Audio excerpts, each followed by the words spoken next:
Hello, Wisco Fanatics fans. I am Jake, one half of the Wisco Fanatics. I wanted to go live today. Tyler's going to join me, but he's got some family business to take care of. So he told me his three keys, and I'm going to say Tyler's three keys for him. I will give my three keys, and we are going to preview game one and a little bit of the series. We will have our regularly scheduled show on Wednesday, but as I was doing my research for this, I found a couple interesting stats that I wanted to, or little tidbits, I guess, that I wanted to get out. I looked up the Finals MVP odds for the Bucks 3 stars. Giannis is at plus 350. Middleton is at plus 550, and Drew Holiday is at plus 900 for all you people that like to spend your money. Also, this is just another random tidbit. I like these. I don't know if anybody else does, but I find these very, very interesting. This is the first NBA final since 2010 that the leading scorers from both teams have each only played for one team. 2010 NBA Finals was Boston versus LA. So the leading scorer was Paul Pierce for Boston and Kobe Bryant for Los Angeles Lakers. And this year, obviously, Bucks versus Suns. The leading scorer on the Suns is Devin Booker, and the leading scorer on the Bucks is Giannis. So I just thought that was pretty interesting. I wrote down some stats. We played the Suns twice. We are 0-2 versus them. Both games are 1 point losses, so it's not like we're getting killed. We're in both games. The first game was February 10th, so relatively early into the season. Giannis had a great game, 47 points, 11 rebounds, 5 assists. Drew Holiday didn't play, and Chris Middleton also had a pretty solid game, 18, 11, and 5. Chris Paul at 28. Booker added 30. Frank Kaminsky, former Badger, Frank the Tank, had a great game against us, 14, 8, and 8. I don't know if I've ever heard about Frank Kaminsky having 8 assists. That's pretty crazy. I am very happy. Side note, I am very happy that he is getting playing time with the Suns. I mean, he hasn't really got a lot in the playoffs, but I'm very happy that he's getting playing time and actually sticking there. And if the Suns win, I will be sad, but I am not going to lie. I'll be a little happy for Frank. Through the deer, I agree, my man Owen. Um, so I will get back to some more stats in a second here. I just want to go through the three keys first. So I'm going to do Tyler's first, and I'm going to try to do them the best I can. I apologize, Tyler, if I don't do them as well as you do. You're the man, so I think you're a little better at this than I am. Okay, so his first key, as I'm looking him up on my phone right here, because he was texting me, and he was telling me his keys. So here's his keys. His first key is Giannis's health. He wrote underneath, started activity Saturday, has made significant progress. Let's agree. I mean, that's true. He's in Phoenix, working out in front of a reported army of observers. I've heard that even in Atlanta the other day, Game 6, that he had a ton of team doctors. All the team doctors were there watching Giannis as he was running up and down the court. And Tyler, me and Tyler were texting the other day. We text every day. We talk about the show. We love the show. We do all the stuff. We brainstorm ideas. And we were both making our predictions for when Giannis was going to come back. And I said game two. I think game one, you just keep him out there. You see if the hot streak can continue without him. Chris Middleton and Drew Holiday have been amazing without him. I mean, Brooke Lopez, Bobby Portis, PJ Tucker. I mean, we got a spot, man. I mean, that's why people feel the way they did. Bucks fans feel the way they do because we have a very good team and we can win. So you add a Giannis in there, a bona fide top five player, no matter how you look at it, top three, top two, doesn't matter. Giannis is amazing. So you add him to this roster and you think championship. What do I got? I got some comments over here. Let's see. Gift Langman. Oh, I think he's tagging people. Okay. So, anyways, back to the keys. Tyler's first key was Giannis's health. Tyler's second key was contain Mikal Bridges. Okay, he said first matchup, 15 points. He was 6 of 7 on field goals, 3 of 3 on three-pointers. And in the second matchup, which was April 19th, I believe, Mikal Bridges had 21 points, 8 of 11 on field goals, and 5 of 7 on threes. He was the one that hit the big three-pointer to put him up 3 in regulation before Chris Middleton made that absolutely berserk three-pointer from the top of the key to force overtime. Tyler continued to say that he thinks Mikal Bridges is an X factor, like he said about Herder, Harris, and Dragic in the previous 3 series that the Bucks have played. I told Tyler that I thought his keys, because he was texting me separately, that those first two are very, very good. So excuse me, Tyler's third key is matchups. Matchups in basketball are a very important cross matches. You get cross matches in football too, so it's a big thing in these sports, football and basketball. So matchups in basketball are a little bit different. It's a lot of one-on-one kind of pick out the weak guy. So he said which Giannis factors into CP3 and Drew. That's going to be a great matchup. Ayton and Brook. That'll be very, very important in my opinion. He said, I think the Bucks put Tucker on Booker, which I agree. I would put Tucker on Booker. Just be physical, bump him. He's going to come off a lot of screens. And PJ has obviously shown that he has the ability to go fight over screens and contest shots. He did it all 7 games against KD. Then he said, what the Suns do with Middleton and Giannis when he's back. He said, we'll see. So that'll be interesting how they choose to attack that. If you see the bottom, Bucks are going to the finals. I got to say, that was one of the most amazing feelings in my life. And my daughter was just born 2 weeks ago. So Bucks going to the finals is amazing. My dad, who is going to be 52 years old this year, has never seen the Milwaukee Bucks in the finals. To me, that is amazing. First time for me and my dad to see the Bucks in the finals. So obviously that's some pretty exciting stuff. First time in 47 years. Okay, so we're going to get to my keys now. And I wrote my keys down, so you will see them on the bottom of the screen. My number 1 key, control the boards. So what I mean by that is you have to finish out defensive possessions. The Suns are going to miss.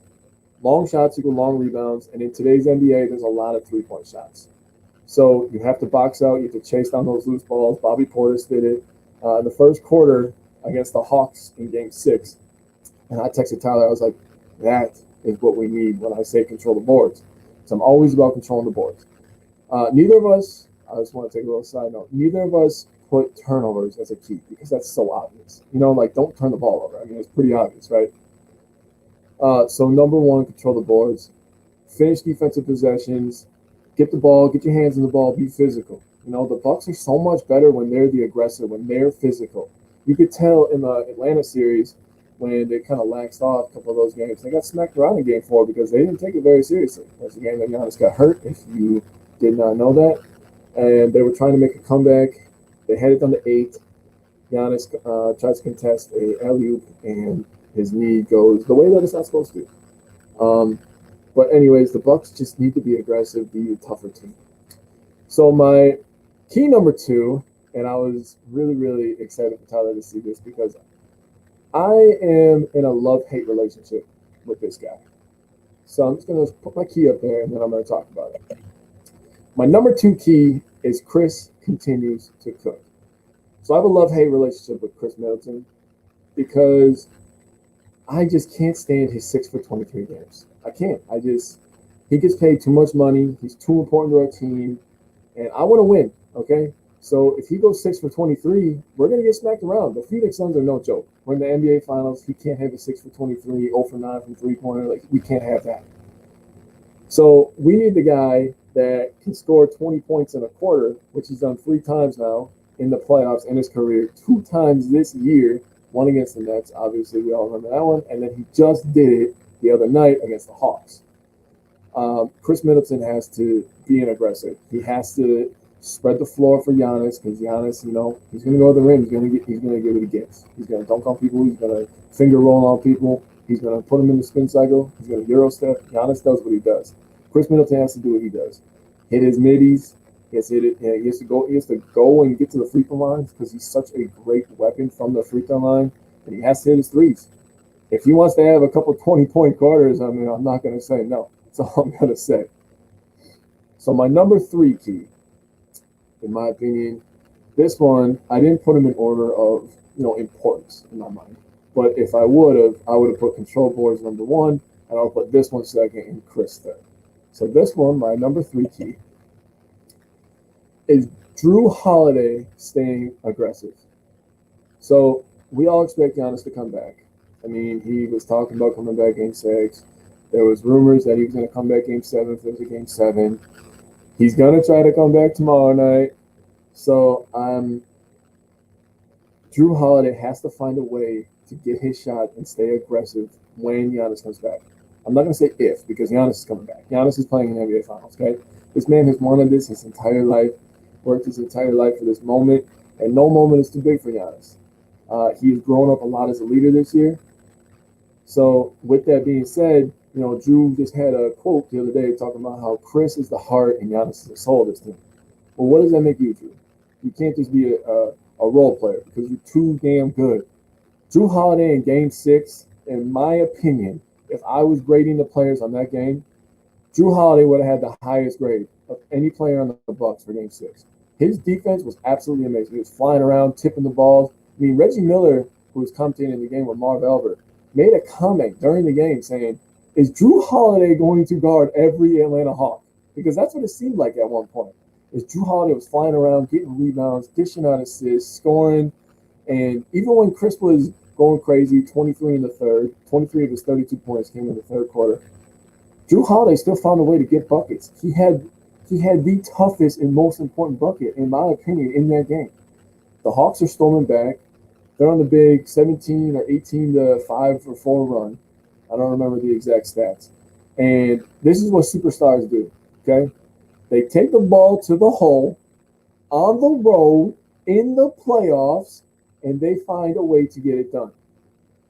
Jrue Holiday went to the hole, did an up and under, finished with his offhand, and takes all the momentum out of the Atlanta Hawks. After that, the Bucks got to stop. They come down. They get another good possession. Runs the clock.